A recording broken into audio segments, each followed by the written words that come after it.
નમસ્કાર મિત્રો, હું ગીતા પંચાલ આજે આપની સાથે એક નવી વાત લઈ અને આપણા કાર્યમાં શું અવરોધ આવે છે, આપણે કોઈ કામ કેમ નથી કરી શકતા, ધારેલા લક્ષ્યો કેમ પૂરા નથી કરી શકતા, એના વિશે હું વાત કરું છું. મિત્રો, હું જાણું છું કે આપ સૌ મારા વિડીયોને ખૂબ વખાણી રહ્યા છો, જોઈ રહ્યા છો અને પ્રેમથી એને લાઇક, શેર અને સબસ્ક્રાઈબ પણ કરી રહ્યા છો. આ માટે આપ સૌની ખૂબ ખૂબ આભારી છું. મિત્રો, જીવનમાં કૃતજ્ઞતા બહુ હોવી જરૂરી છે. તમે કોઈને આભાર માનો એ બહુ જરૂરી છે. તો હું હંમેશા તમારો આભાર માનું છું અને જ્યારે આપણે કોઈ ચીજને આભાર માનીએ છીએ અને થેન્ક યુ કહીએ છીએ ત્યારે આપણી પાસે કુદરત એને બેવડી કરીને મૂકે છે. આપણને પણ ખબર છે, આપણે બધાએ અનુભવ્યું હશે ક્યાંક ને ક્યાંક તો, કે જ્યારે આપણે કોઈ વસ્તુ, કોઈ આપણા માટે કોઈ કામ કરે અને આપણે એનો આભાર માનીએ છીએ તો સામેવાળા માણસને પણ આનંદ થાય છે અને કોઈ આપણો આભાર માને છે ત્યારે આપણને પણ કામ થાય છે, એમ થાય છે કે ના, આ માણસ આપણને એપ્રિશિએટ કરે છે, આપણા કામને એને ગમાડે છે અને આપણને થેન્ક યુ કહે છે, તો આપણને પણ એના માટે બીજી વાર કામ કરવાનું મન થાય છે. અને જો કોઈ માણસ આપણે એના માટે કંઈ કામ કરીએ અને એ આપણી કંઈ થેન્ક યુ કે આભાર પણ નથી કહેતો, તો આપણે શું કહીએ, સાવ નગુણો માણસ છે, એણે આપણે એના માટે એટલું બધું કર્યું પણ એને કોઈ ફરક જ પડતો નથી, તો આવા માટે બીજી વાર કંઈ કરવું નથી. તો મિત્રો, ચલો આજે વાત કરું છું મુદ્દાની. એના માટે તમે આ મારો વિડીયો આખો જોજો. અને હા, આ વિડીયો હું 2 પાર્ટમાં બનાવીશ, એક પાર્ટમાં નહીં બનાવું. મને ખબર છે કે આજકાલ બધાને લાંબો સમય સુધી જોવાની આદત નથી રહી અને આપણે સ્થિર રહી નથી શકતા, તો એ સ્થિર કેમ રહેવાય એના વિશે પણ હું વાત કરીશ તમને. તો મિત્રો, આજે વાત કરું છું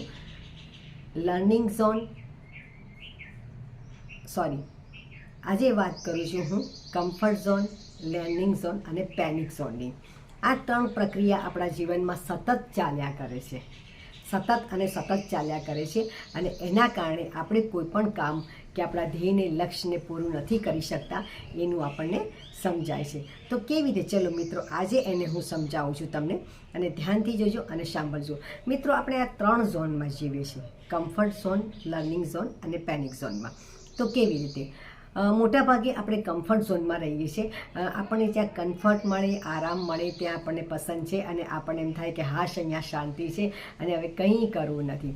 તો મોટાભાગના માણસો જ્યારે પોતાની કોઈ પણ એક ધારી જીવનમાંથી કંઈ કામ કરી રહ્યા છે અને એક સરખી અમુક આવક આવે છે તો કે હા, હવે શું કરવું છે, આટલા પૈસા બહુ થઈ ગયા, કાં તો આનાથી વધારે હું કામ નહીં કરી શકું, એવું આપણું મન આપણને કહે છે. અને ઘણીવાર બીજાનું જોઈએ છે કે બીજા લોકો કેટલું બધું કામ કરે છે અને સારું નવું ઘર બનાવે છે, ગાડીઓ લાવે છે, ત્યારે આપણને એમ થાય છે કે આ શું કરતો હશે, એ 2 નંબરના પૈસાથી નહીં કમાતો હોય.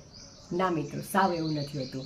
કારણ કે એ માણસ પોતાના કમ્ફર્ટ ઝોનને છોડી અને આગળ વધ્યો છે અને સતત કામ કરે છે, માટે એ જીવનમાં આગળ વધ્યું છે. દરેક વખતે માણસ 2 નંબરના પૈસાથી નથી કમાતો, એવું નથી હોતું. એની મહેનત, ધગસ અને એની પરિશ્રમ એને આગળ જિંદગીમાં લાવે છે અને એને સમૃદ્ધ બનાવે છે. તો આ જોઈએ કે આ કમ્ફર્ટ ઝોન શું છે. આ કમ્ફર્ટ ઝોન આપણો એક રોજિંદા જીવનનો ભાગ બની ગયો છે. આપણે એક રોજિંદી જીવનની ઘટમાળમાં જ્યારે જીવીએ છીએ ત્યારે આપણે એને કમ્ફર્ટ ઝોન કહીએ છીએ. જ્યારે આપણે એક સરખું આપણું એક ધારું જીવન ચાલતું, જીવનમાં કોઈ નવીનતા નથી હોતી અને જ્યારે આપણે કંઈ પણ નવું શીખવા માટે તત્પર નથી થતા, ધ્યાનથી સાંભળજો મારા શબ્દો, જ્યારે આપણે કંઈ પણ નવું શીખવા, નવી વસ્તુને આવકારવા કે નવી વસ્તુને સ્વીકારતા, નવી ટેકનોલોજીને સ્વીકારવા માટે તૈયાર નથી થતા, ત્યારે સમજી લેજો કે તમે કમ્ફર્ટ ઝોનમાં આવી ગયા છો અને આ કમ્ફર્ટ ઝોન તમારી પ્રગતિને, એટલે કે તમારા પ્રોગ્રેસને અવરોધે છે. આ કમ્ફર્ટ ઝોનને સમજવો આપણે બહુ જરૂરી છે. નવા સંબંધો બાંધતા અચકાઈએ છીએ, સંબંધોમાં આગળ પહેલ કરતા અચકાઈએ છીએ, બગડેલા સંબંધોને સુધારવા માટે કંઈ નથી કરતા, બગડેલા કામને સુધારવા કંઈ નથી કરતા, જે અગવડ પડે છે જીવનમાં કે જે પણ તકલીફ છે એના માટે પણ આપણે કાંઈ નથી કરતા, ત્યારે સમજી લેવું કે તમે કમ્ફર્ટ ઝોનમાં છો. કમ્ફર્ટ ઝોનની સીધી સાદી વ્યાખ્યા એક જ છે કે નવું સ્વીકારવા, નવા સંબંધોને આવકારવા, પોતાની જાતને પણ સ્વીકારી અને બદલાવ કરવા માટે જ્યારે આપણે એને ટાળીએ છીએ, અવગણીએ છીએ, ત્યારે એને કમ્ફર્ટ ઝોનમાં હોવું કહેવાય છે. તો આ છે કમ્ફર્ટ ઝોનની સીધી સાદી વ્યાખ્યા. મિત્રો તમે કહેશો કે હા હું સમજી ગયો કે હું કમ્ફર્ટ ઝોન એટલે શું. તો હવે કમ્ફર્ટ ઝોનમાંથી બહાર નીકળવા શું કરવું? કમ્ફર્ટ ઝોનમાંથી બહાર નીકળવા માટે આપણે લર્નિંગ ઝોનમાં આવવું પડશે. એક ડગલું આગળ ચાલી અને આપણે લર્નિંગ ઝોનમાં આવીશું. તો આ લર્નિંગ ઝોન શું છે? તો આ લર્નિંગ ઝોનથી જીવનમાં નવું નવું સ્વીકારવાનું, નવું નવું શીખવાનું, એને લર્નિંગ ઝોન કહેવાય છે. દરેક વખતે કંઈ આપણે મને એમ થાય કે ઘણા લોકો મને કે બેન હવે 50 વર્ષથી આ મારે શું નવું શીખવું છે અને શા માટે શીખવું છું? મારા ઘરમાં સ્ટેબલ છું, મારી લાઈફમાં સ્ટેબલ છું, મારો ધંધો સારું ચાલી રહ્યો છે. તો હું એને પૂછું છું ઘણીવાર લોકોને, જ્યારે મારી પાસે લોકો કાઉન્સેલિંગ માટે આવે અને કોઈ ડિપ્રેશનમાં હોય કે કોઈ પ્રોબ્લેમ હોય, ત્યારે હું કોઈ નવું શીખવાનું ચાલુ કરું. તો કે હવે શું આખી ઉંમર તો આટલું બધું શીખ્યા, હવે શું શીખવું છે? ત્યારે હું કહું, શું કોઈ શોખ બાકી રહી ગયો છે? બાળપણની કોઈ એવી વાત છે જે કરવી હતી પણ નથી કરી? હા, પણ હવે થોડી કરાય. કેમ ના કરાય? બાળપણમાં સંગીત શીખવાનો શોખ હતો તો અત્યારે આજે શીખવાનું ચાલુ કરી શકાય. એટલે કે છે મને સામે એમના જવાબ એવા મળે છે કે હવે ક્યાં એવું ગળી રહ્યું છે, હવે ક્યાં એવા રાગ છે, અને હવે કરું તો કોઈ વિચારે નહીં, કોઈ મને ગાંડું ના કે. કેમ? ગાવું એ કંઈ કોઈના માટે થોડું છે. મારી પોતાની પ્રસન્નતા માટે હું ગાઉં છું. એ શીખવું એ મારા પોતાના નોલેજ માટે છે, મારા જાણકારી માટે છે, મારી વિદ્યા મને વધે છે અને મને ગમે છે એટલે મારે શીખવું છે. કોઈને બતાવવા માટે હું થોડું શીખી રહી છું. તો આ પોતાનો અંગત શોખ છે, એ આપણે પોતાના માટે કરીએ છીએ. તો આ લર્નિંગ ઝોન પણ એવું છે કે નવું નવું જ્યારે આપણે શીખવાની શરૂઆત કરીએ છીએ ને, ત્યારે આપણે લર્નિંગ ઝોનમાં આવી જઈએ છીએ. અને મિત્રો તમને ખબર છે કે આ લર્નિંગ ઝોનના શું શું ફાયદા છે? તમને એના ફાયદા ગણાવીશ ને તમે કહેશો કાલથી નહીં, આજથી અત્યારથી શીખવાનું ચાલુ કરી દો. તો આના ફાયદા છે. એક તો એ, જ્યારે આપણે કંઈ પણ નવું શીખવા માટે ઉત્સાહ કરીએ છીએ અને અંદરથી વિચાર આવીએ છીએ ને, ત્યારે આપણી અંદર એવા હોર્મોન્સ ડેવલપ થાય છે જેથી આપણે ખુશ થઈએ છીએ અને આપણે બિનજરૂરી જે ઉદાસ અને જે ઉદાસીનતા છે, નિરાશા છે, આપણી અંદરથી જતી જાય છે. બીજું, આપણે જ્યારે ક્યારેક પણ નવું શીખવા જઈએ છીએ ત્યારે આપણા બ્રેઇનના જે સેલ્સ છે, ન્યુરો સેલ્સ છે, એ એક્ટિવ થઈ જાય છે. આપણી મેમરી જે અમુક ઉંમરે આપણે ભૂલી જવા માંડીએ છીએ, એ બધુંને ક્યોર થવા માંડે છે. આપણા ન્યુરો સેલ્સ બમણા ઝડપથી કામ કરવા માંડે છે અને આપણે યાદ રાખતા શીખીએ છીએ. આપણી મેમરી પાવર આપણો સારો થાય છે.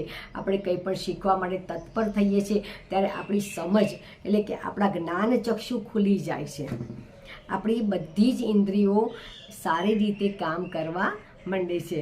અને જો મોટાભાગે જે હાથ પગના દુખાવા છે, આપણા બ્લડ સર્ક્યુલેશન છે, એમાં ફરક પડે છે. કારણ કે ઉત્સાહ વધે ને એટલે આપણું બ્લડ સર્ક્યુલેશન સારું થાય. ઉત્સાહ થાય ને એટલે આપણા બીપીમાં ડાઉન થાય. જેમ બીપી આપણું વધી ગયું હોય ને, ફ્લક્ચ્યુએટ થતું, તો એ નોર્મલ થાય. કેટલા બધા શારીરિક ફાયદા થાય છે, હું તમને ગણાવીશ ને તો તમને એમ થશે કે ઓહો, અધધ ફાયદાઓ છે. જ્યારે તમે કંઈ પણ નવું શીખવા માંગો છો ત્યારે તમારે ઉત્સાહ, ઉમંગ અને એના કારણે જે ડોપામાઇનનું જે આપણું જે સ્રાવ થાય છે એ તમે વિચારો તો તમને એમ થશે કે ઓહો, આટલું બધું આપણા જીવનમાં આગળ વધે છે. આપણી અંદર એક ઉત્સાહ અને ઉમંગ જ્યારે આવે છે ત્યારે એક અલગ પ્રકારનો આપણે આનંદ અનુભવીએ છીએ અને આપણે થનગનાટ આવી જાય છે આપણી અંદર. આપણે કોઈ પણ કામ કરવા તત્પર થઈએ છીએ. આપણે રોજિંદા કામોમાં પણ કંટાળો આવતો બંધ થઈ જાય છે કે ફટાફટ આ કામ કરી નાખું અને પછી હું મારું પેલું શીખવા જાઉં. એટલે દરેક કામમાં આપણે પંક્ચ્યુઅલ થવા માંડીએ છીએ, આપણે નિયમિત થઈએ છીએ. એનાથી નવું સ્વીકારવા, નવું જાણવા માટે આપણે જિજ્ઞાસા આપણામાં ખીલે છે. આપણી કલ્પના શક્તિ જાગૃત થાય છે. કારણ કે જ્યારે કોઈ જો પેઇન્ટિંગ બનાવતા શીખો કે બીજું કંઈ પણ, તો ત્યારે એમ થાય કે હા, અરે આના કરતાં આમ કર્યું હોય તો તમારી અંદર તમારી વિચાર શક્તિ ખુલે છે. જે આપણે પેલા કૂવામાંના દેડકા થઈને બેઠા હોઈએ છીએ ને, એટલે આપણે સમુદ્રમાં સીધા છલાંગ મારી દઈએ છીએ, એવું થઈ જાય છે. તો મિત્રો, આ લર્નિંગ ઝોન એવો અદ્ભુત ઝોન છે જેમાં બધાએ જ એકવાર આવવું જોઈએ. અને તમને કદાચ લાગશે કે હું આ વાત તમને કહી છું, પણ આ લર્નિંગ ઝોન મારી અંદર એટલો બધો ડેવલપ થયો છે કે આજે મારી ઉંમર થઈ છે 64 વર્ષ પૂરા કરી, હું 65મા વર્ષમાં પ્રવેશી છું અને આજે પણ હું નવું શીખવા માટે તત્પર છું. અને એના માટે હું એટલું બધું શીખી છું મારા જીવનમાં.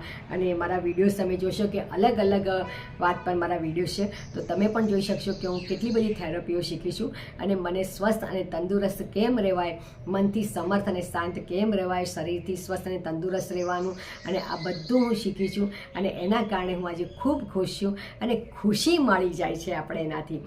ખુશ રહેવાની ચાવી મળે છે આપણને. આ બહુ જ મહત્ત્વની વાત છે, કારણ કે આપણી જિંદગીમાંથી ખુશી ક્યાંક ખોવાઈ ગઈ છે. બધા જ એ ખુશીને ગોતી રહ્યા છે કે ભાઈ આ ખુશી ગઈ ક્યાં, અંદરનો આનંદ ગયો ક્યાં. તો આ બધું તમને લર્નિંગ ઝોનમાંથી મળે છે. એટલે લર્નિંગ ઝોનની એક સિમ્પલ અને સાદી વ્યાખ્યા કહું તો તમને ખુશ રહેવાની ચાવી તમારી અંદર જિજ્ઞાસા વૃત્તિ, કલ્પના વૃત્તિ અને તમારા મન, શરીર અને આત્માને સ્વસ્થતા પ્રદાન કરનારી એક એવો ઝોન છે જે તમારે હંમેશા કરવું જોઈએ. અને સતત કરતા રહેવાથી આપણા ન્યુરોન સેલ્સ પણ ડેવલપ થાય છે, એક્ટિવ થાય છે, અને આપણે શરીરથી સ્વસ્થ અને મનથી શાંત અને સમર્થ થઈએ છીએ. તો મિત્રો, આ લર્નિંગ ઝોનના ફાયદા મેં જણાવ્યા. આટલી સરસ લર્નિંગ ઝોનની વાત કર્યા પછી હું તમને આજે વાત કરીશ કે આપણે પણ અટકીએ છીએ કેમ. લર્નિંગ ઝોન પછી એક પગલું આવે છે, એ છે પેનિક ઝોન. તો પેનિક ઝોન શું છે? કોઈ પણ નવી વસ્તુ શીખવા જઈએ ને ત્યારે બહુ બધી અડચણો આવે છે. આપણું મન છે ને એને આદત નથી, કારણ કે પેલું કમ્ફર્ટ ઝોન એને પાછું ખેંચે છે. અરે ભાઈ, આ પથારી બેડ છે, કુશીકું સરસ મજાનું એસી છે, સૂઈ જાને, શું બપોરે તડકામાં માથાકૂટ કરવી છે ને ક્યાંય જવું છે ને શું નવું શીખવું છે, આ બધું બરાબર તો ચાલે છે.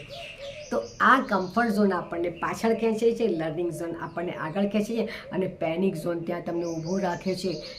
ઊભો રે, નવું શીખવાની વાત તો કરી છે ને, પણ જોજો આટલા બધા હર્ડલ્સ છે, તારે અવરોધવા પડશે પહેલાં, પછી આગળ વધજે. તો આ પેનિક ઝોન આપણને ઊભા રાખે છે. અને આ પેનિક ઝોન આપણને 10 એક્શન સિગ્નલ આપે છે. કયા 10 સિગ્નલ બતાવે છે? 1 2 નહીં. ટ્રાફિક સિગ્નલ પર ખાલી 3 સિગ્નલ છે, રેડ લાઇટ, ગ્રીન લાઇટ અને યલો લાઇટ. પણ આ તો 10 એક્શન સિગ્નલ છે, અને આ 10 એક્શન સિગ્નલ આપણને રોકી રાખે છે. અને અલગ અલગ પ્રકારે આપણને એ આવે છે વચમાં, અને આપણને અવરોધ આપે છે. તો આ 10 એક્શન સિગ્નલ કયા છે એના વિશે હું વાત કરીશ, અને તમને પેનિક ઝોનને બરાબર સમજાવીશ. પણ હા, આજે હું આ પહેલા વિડીયોમાં ફક્ત 5 એક્શન સિગ્નલ વિશે વાત કરીશ. બરાબર છે? જેમ મેં વાત કરી ને કે બહુ લાંબો વિડીયો બધા જુએ છે તો બધાને થોડુંક એવું થાય કે અરે યાર બહુ લાંબુ ચાલે છે. હા, ઘણા મારા લાંબા વિડીયો તમે બહુ વખાણ્યા છે ને તમે જોયા પણ છે, પણ મને એમ થાય કે 10-12 મિનિટ તમે મને આપી છે તો ખૂબ ખૂબ આભાર તમારો. તો એ રીતે, અને આ બધાની જોડાની નોટ પણ મૂકું છું, કયા કયા સિગ્નલ છે એના વિશે પણ વાત કરું છું, અને બંને મૂકીશ, મારી નોટ પણ મૂકીશ અને મારી વાત પણ તમે સાંભળશો. મારો વિડીયો આ બંને તમે જોઈ શકો છો. બરાબર છે? તો આપણે આગળ વધીએ કે આ પેનિક સિગ્નલ કયા કયા પેનિક સિગ્નલ છે જે આપણને આગળ વધતા રોકે છે, આપણા લક્ષ્યને સાધવામાં રોકે છે, આપણી ધ્યેય સિદ્ધિમાં અવરોધ બનાવે છે, અને આપણને રોજિંદા જીવનમાં એ આપણને ક્યાં ને ક્યાંક રોજ ક્યાંક ને ક્યાંક અવરોધ આપે છે. તો કયા કયા 10 સિગ્નલ છે અને કઈ એવી લાગણીઓ છે એના વિશે હું આપને વાત કરું છું. તો ધ્યાનથી સાંભળજો.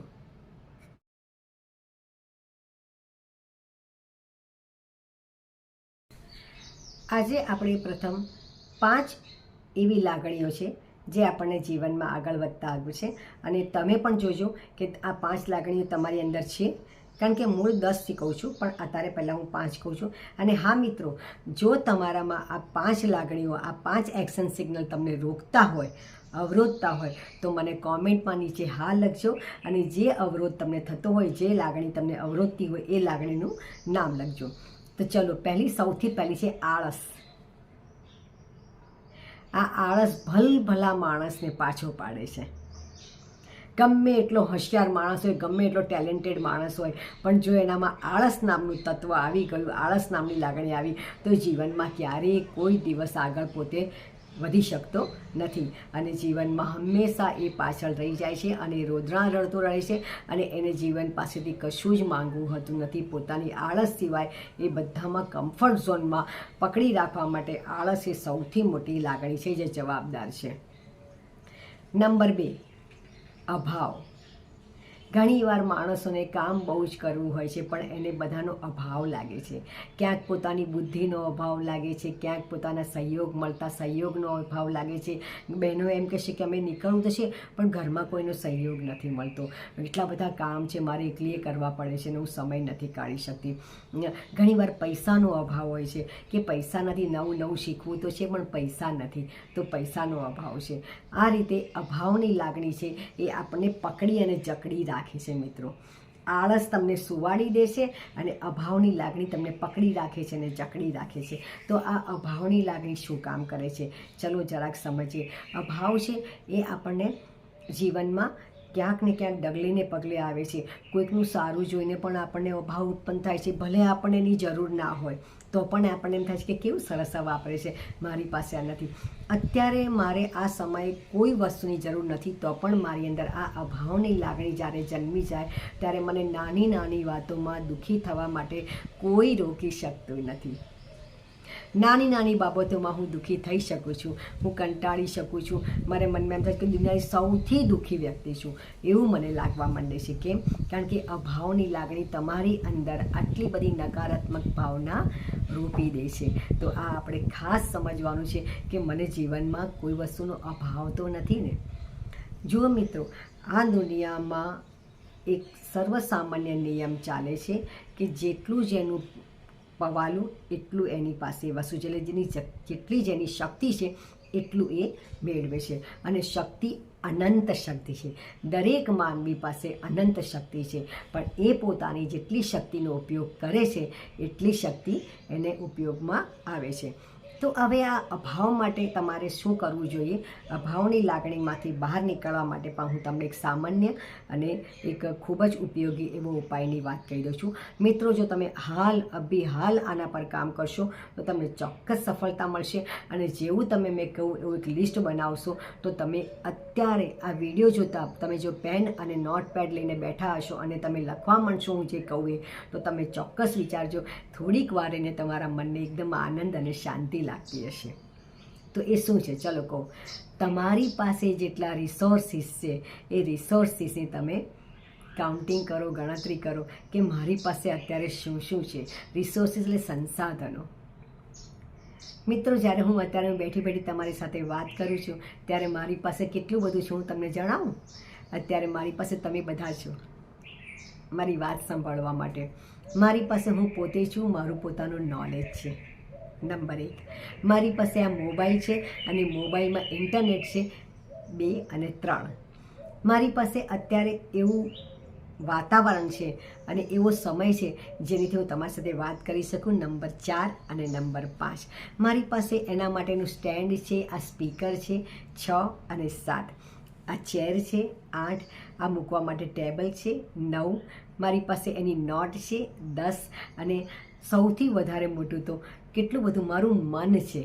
એવી કેટલીય ગણતરી કરીશ કે અત્યારે હું એક આરામથી આ ગરમીના સમયમાં મારા ઘરમાં બેઠી છું, જ્યાં એસી ચાલુ છે, લાઇટ છે, બધું છે, પંખો છે, આવું બધું ગણી સમય મારી પાસે કેટલું બધું, મારાથી સમૃદ્ધ દુનિયામાં કોઈ છે જ નહીં. જ્યારે તમે આવું વિચારશો ને અને તમે તમારી પાસે જેટલું છે એનું કાઉન્ટિંગ કરશો તમને એમ થશે કે આહા, આટલું બધું મારી પાસે છે. તો અભાવની લાગણી કકડભૂસ થઈને પડી ભાંગશે અને જતી રહેશે. મિત્રો, અભાવની લાગણી જ્યારે થાય ત્યારે તમારા જીવનમાં આસપાસ શું છે એના પર નજર રાખજો. આજે ઘણા લોકો નિસંતાન દંપતી છે અને આપણી પાસે આપણા 2 બાળકો છે, દીકરો છે, વહુ છે, બાળકો છે એના બધા, તો આપણને કેટલું બધું થાય છે કે જો અરે હા, અને તો બિચારાને બાળક નથી, મારે તો દીકરો, વહુ, બાળક, દીકરી, જમાઈ બધા જ છે, કે નાના બાળક બધું જે પણ છે. તો આપણને મનમાં કેવું એકદમ અલગ લાગણી થાય છે અને પેલું સામેનું માણસ બિચારું લાગે છે. અને આપણને આપણા કુદરત તરફ આપણે માતાજીને પ્રાર્થના કરીએ છીએ, માતાજી બધું મારું હરીભરી બરાબર સંસાર છે સારો રાખજે. આપણે મા આગળ હંમેશા એક જ પ્રાર્થના કરીએ છીએ કે મારા બાળકોને કેમ રાખજે, મારો હરેભરો સંસાર સારો રાખજે. આપણે એ જ કહીએ છીએ, બરાબર છે ને. આજે ચૈત્ર મહિનાની 8મ પણ છે અને 9મ પણ છે. તો આજે આપણે માતાજીને યાદ કરી અને માતાજીને થેન્ક યુ અને આભાર કહી દઈએ કે આપણે આટલા સારા પરિવારમાં છીએ, સારા પરિવારમાં જન્મ આપ્યો છે. મારી પાસે અત્યારે મોબાઈલ છે જેનાથી હું આ બેનનો વિડીયો જોઈ રહી છું અને કેટલું બધું છે, નેટ છે, બધું કેટલું બધું છે. અરે એકવાર લિસ્ટ તો બનાવો. હું મારા પ્રોગ્રામ તેજસ્વીની પ્રોગ્રામમાં બહેનો માટે સૌથી પહેલાં આ પ્રોગ્રામમાં આ જ એક સબ્જેક્ટ લઉં છું, રિસોર્સિસનું લખું, લિસ્ટ બનાવો કહું છું. અને ત્યારે એ લોકોને કહું તમારી આસપાસમાં નાનામાં નાની વસ્તુ જે તમને કામમાં આવી રહી છે કથા તમે નથી વાપરી રહ્યા એનું લિસ્ટ બનાવો. તમે માનશો ઘણી બહેનો 100થી વધુ બહેનોનું લિસ્ટ બનાવે છે વસ્તુઓનું.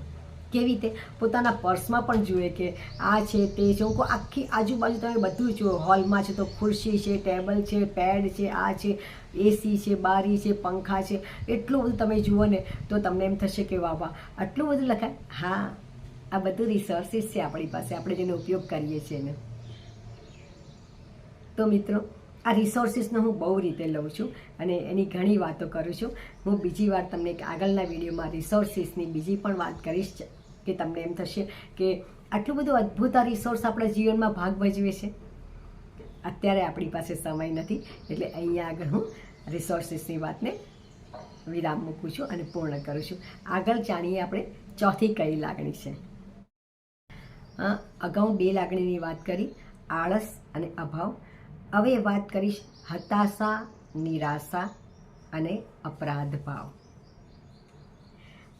આ 3 લાગણી પણ આપણને ખૂબ પાછળ ધકેલવામાં બરાબર મહેનત કરે છે.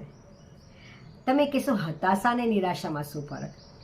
મિત્રો, આપણા દરેક ગુજરાતી શબ્દો કે આપણા જે શાસ્ત્રોમાં જે શબ્દો છે એ દરેકના અનેક અર્થો છે અને દરેક શબ્દ પરથી એક આખા 100-200 પાનાનું નિબંધ લખી શકાય એટલું બધું એનું વર્ણન થઈ શકે એવું છે. હું પોતે જાતે લેખક પણ છું એટલે મને ખબર છે કે એક જ શબ્દ પરથી અમે કેટલું બધું લખી શકીએ છીએ.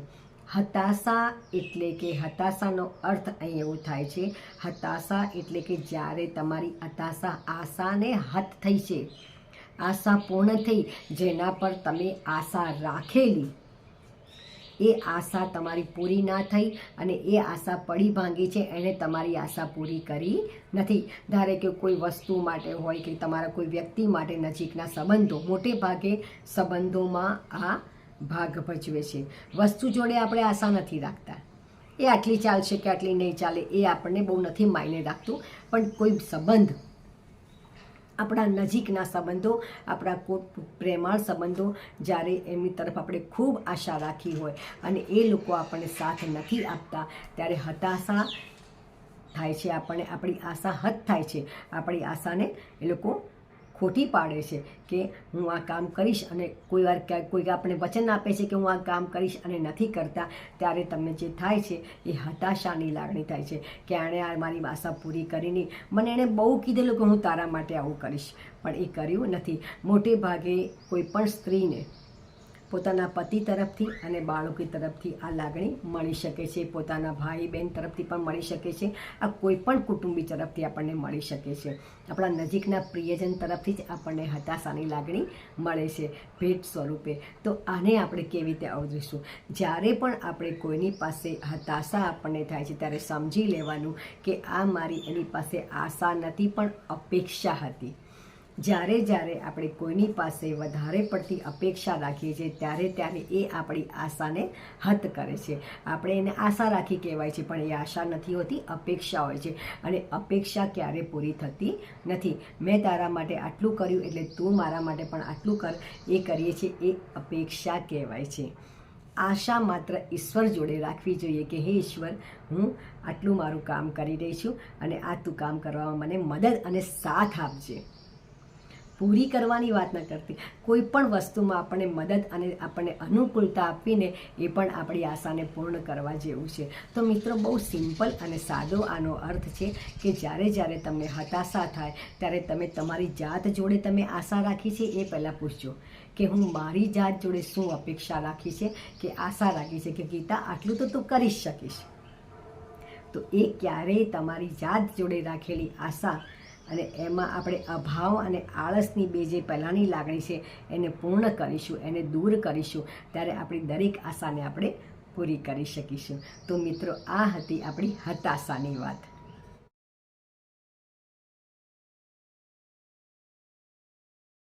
આપણી હતાશાની લાગણીને દૂર કર્યા પછી આપણે આપણી નિરાશા એટલે શું? આશા જ ના હોય કોઈની પાસેથી. હતાશા પછી સેકન્ડ આવે છે નિરાશા. એટલી બધી આપણી લાગણીઓ દુભાઈ ગયેલી હોય છે, એટલા બધા આપણે નિરાશ થઈ ગયા હોય છે દરેક બાબતથી, દરેક કોઈ સંબંધથી કે કોઈ પણ વસ્તુથી. પહેલાં તો સૌથી પહેલાં આપણે આપણી જાત જોડેથી નિરાશ થઈ જઈએ છીએ, બીજા જોડે તો પછી થવાય છે કે મેં કેટલા બધા પ્લાન કર્યા પણ હું કંઈ કરી જ નથી શકતી, મારાથી થતું જ નથી, હું નીકળતી જ નથી, મને આવડતું જ નથી, મારે શીખવું જ નથી, આવી મારી ભાવના છે. ત્યારે નિરાશા, જ્યાં કોઈ આશા ના હોય એને નિરાશા કહેવાય. એટલે તમને તમારી જાત પ્રત્યે પણ કોઈ આશા નથી ત્યારે તમે નિરાશ જેવું તમે કહી શકો. હું કોઈ મારી આશા પૂરી ના કરું ત્યારે તો એને હતાશા કહેવાય કે હતાશ થઈ ગઈ, યાર મારાથી ના થયું આ કામ, મેં પ્રયત્ન કર્યો પણ ના થયું. પણ કેમ ના થયું? કારણ કે મેં એની સંપૂર્ણતાથી માહિતી નથી મેળવી, મેં પૂર્ણ ધ્યાન નથી આપ્યું, સમય નથી આપ્યો, માટે એ પૂરું ના થયું. જો આવું હું સમજી જાઉં તો હું ક્યારેય જીવનમાં હતાશ ના થઉં. અને નિરાશા એક એવી વસ્તુ છે કે જે મેં કોઈને આશા રાખી જ નથી. હવે આ ઉંમરે મારે શું કરવું છે, હવે મારે શું કામ છે નવું શીખીને, અને હવે તો જે છે ચાલે છે બધું જેમ છે એમ ચલાવવાનું. તો આને નિરાશ થયેલા કહેવાય છે. અને મિત્રો, આપણી આસપાસ તમે જોશો ને તો બહુ બધા લોકો નિરાશાવાસ કે બેઠા છે શાંતિથી. એટલે કમ્ફર્ટ ઝોનમાં આ નિરાશા એ ચોથી એવી લાગણી છે જે તમને કમ્ફર્ટ ઝોનથી જરા પણ હલવા દેતી નથી અને હંમેશા સુવાડી રાખે છે. અને પાંચમી લાગણી કહી દઉં તમને, અસહાયતા. મેં પહેલાં અપરાધ ભાવની વાત કરેલી, પણ મને એમ થયું કે અસહાયતાની વાત કહી દઉં. અસહાયતા, અસહાયતા એટલે શું? ક્યાંયથી સહાય ન મળવી એને અસહાયતા. અથવા તો કોઈ આપણને સાથ નથી આપતો, સહયોગ નથી આપતો, એને આપણે અસહાયતા કે મારે કરવું તો બહુ છે પણ મને કોઈ સાથ અને સહયોગ નથી મળતો. એટલે ઘણીવાર બહેનો મને કે બેન મારે કરવું છે બહુ, પણ મારા ઘરમાં એટલું બધું કામ હોય છે, આમ હોય છે, તેમ હોય છે, મારા બધાના અલગ અલગ ટાઈમ છે, તો મને સાથ અને સહયોગ નથી મળતો. એટલે મારે અસહાય છું હું કે મારે કરવું તો છે, પછી ક્યારેક કહેશે પૈસા નથી, ક્યારેક કહેશે સમય નથી. તો આ બધી અસહાયતા છે. એટલે એમની સામે ખાલી એક જ સવાલ હું પૂછું કે તમને સહયોગ અને સાથ, પણ તમે કોઈ કીધું ખરું તમારા ઘરમાં કે મારે આ કામ કરવું છે? તો કે ના રે, એવું તો કોઈ દિવસ કીધું નથી, પણ ખબર જ છે ને લોકો ના પાડવાના છે. એટલે પોતાની જાત જોડે પહેલાં પોતાનો સહયોગ નથી, કારણ કે મેં ધારી લીધેલું છે કે આ માણસ મને સાથ નહીં આપે, મારી વાત નહીં સાંભળે, ત્યારે એ સૌથી મોટી અસહાયતા છે. કારણ કે હું જ મારી જાતને સહાય નથી કરી રહી કે ભાઈ ચલ કહું તો ખરી, કારણ કે મારે કહેવું તો પડશે ને. આપણે કહીએ છીએ બોલે એના બોર વેચાય, તો મારે પહેલાં કહેવું તો પડશે ને કે મારે આ કામ કરવું છે. હું એમને પૂછું બહેનોને કે બેન તમે આ તેજસ્વીનીમાં તો પછી કેવી રીતે આવ્યા બપોરે 2 થી 5? તો કે મેમ 2 થી 5 તો નીકળી જ જવાય ને, ત્યાર તો બધાને બધું પતાવી દીધું હોય ને બધા સૂઈ ગયા હોય, સૂવાનો ટાઈમ હોય, હસબન્ડ જમીને જતા રહે છે બધું, એટલે આપણે ફ્રી છે, શું કામ કરવાનું? તો આ સમય તો મારો છે. તો હું કહું તેજસ્વીની ફક્ત 7 જ દિવસનું છે, 8મા દિવસે શું કરશો? 2 થી 5નો સમય તમારી પાસે રહેવાનો જ છે. આપણે તેજસ્વીની જે આપણું વર્કશોપ છે 7 દિવસીય, 8મા દિવસે તમે પાછા ફ્રી છો, તો શું કરશો? તો 8મા દિવસથી શરૂઆત કરી નાખો, તમે તમારી જાતને આ સહાય કરો. એટલે મને મારી પાસે આ સમય છે ને એવું ધ્યાન જ નથી રહેતું, કારણ કે મેં મારા મગજમાં નક્કી કરી રાખ્યું છે કે મને તો કોઈ સાથ અને સહયોગ જ નથી. મારે પિક્ચર જોવા જવું છે, કીટી પાર્ટીમાં જવું છે, ત્યારે મારી પાસે સમય છે, પણ કંઈક નવું શીખવું છે ને ત્યારે હું આ બહાના છે, ત્યારે હું બતાવું કે જુઓ આ બહાના છે આપણા. આ બહાના પણ એ સૌથી મોટો અવરોધ છે. એને હજી આપણે નેક્સ્ટમાં જોઈશું, કારણ કે પહેલાં જરા થોડી આવી સમજાય એવી લાગણીઓ સમજી, અને બહાના માટે તો બહુ વિસ્તૃત વાત કરવી પડે એમ છે. એટલા માટે મને એમ થયું કે અસહાયતાની વાત કરી દો તમને. આજે મિત્રો આ 5 એક્શન લાગણીની વાત કરી છે જે આપણને કોઈ પણ કાર્ય કરતાં અટકાવે છે, આપણા કમ્ફર્ટ ઝોનમાંથી બહાર નીકળી લર્નિંગ ઝોનમાં આવી અટકાવે છે અને આપણા માટે પેનિક ઝોનનો સર્જના કરે છે. તો પહેલી લાગણી હતી આળસ, અભાવ, હતાશા, નિરાશા અને અસહાયતા. આ 5 લાગણીઓ વિશે આજે આપણે જાણ્યું, સમજ્યું અને તમે મારા વિડીયોને ખૂબ ધ્યાનથી જોયો, સાંભળ્યો, એના માટે હું આપની ખૂબ ખૂબ આભારી છું. અને હા, પણ આપ સૌએ મારું એક કામ ચોક્કસ કરવાનું છે. જો આપને વિડીયો ગમ્યો હોય તો લાઈક કરજો, શેર કરજો. એવું તો હું તમને કહીશ જ, પણ સાથે એક વાત ચોક્કસ કહી કે તમે તમારા કમ્ફર્ટ ઝોનમાંથી બહાર નીકળવા માટે કઈ લાગણીઓથી પીડાઓ છો, આ 5માંથી તમને કઈ લાગણીઓ રોકી રહી છે તમને કંઈ પણ નવું કરવા માટે, નવું શીખવા માટે કે આગળ વધવા માટે, તો મને ચોક્કસ એ લાગણીનું નામ સાથે લખજો. અને હા, અમે આ લાગણીથી પીડાઈએ છીએ અને એને દૂર કરવાનો રસ્તો અમે શોધી રહ્યા છીએ, અમને બતાવો. આટલું મને ચોક્કસ કહેજો તો ચોક્કસ મને ખૂબ ખૂબ આનંદ થશે. ત્યાં સુધી મિત્રો, હોશમાં રહો, સ્ત્રોતમાં રહો અને ખુશ રહો. નમસ્કાર, હું ગીતા પંચાલ આપની ખૂબ ખૂબ આભારી છું. નમસ્તે.